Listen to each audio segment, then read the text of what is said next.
Буряды мыдежи драматург Геннадий Башкоеве сохелдері ундығылың, илетір режиссер Байырма Жалцановаға найрулын табиғын «Ирония любви» или «С новым счастьем» гүрнірті бурят фильм саған харыда гурне хойыр кинодылгурты гарахань.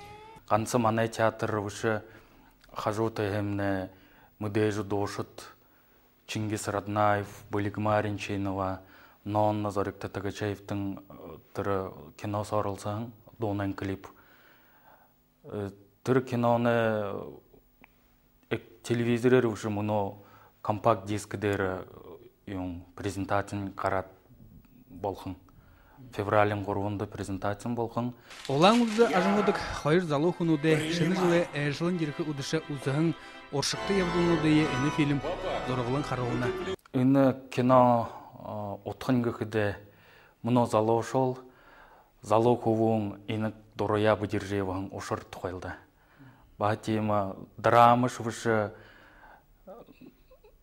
енік комедия шывышы зокетқын құңғықын кино. Кино гүріне ғұрғын кылындері ғарғырдыға бурят құмбайбыл, күрігін андин кылындері ені фильм қаража сетікілі байысқа. Кірбейе арадайынға кылы мақтағын байбыл, орыт кылындері ені кино қарақыда болуына. Қарин Монголай қарық шықты. Олаң ұлды ажымудық бурят геройнут, сөзір халқы кылындері елі қиыма, байыр жығынытып бурят ороны хонинут.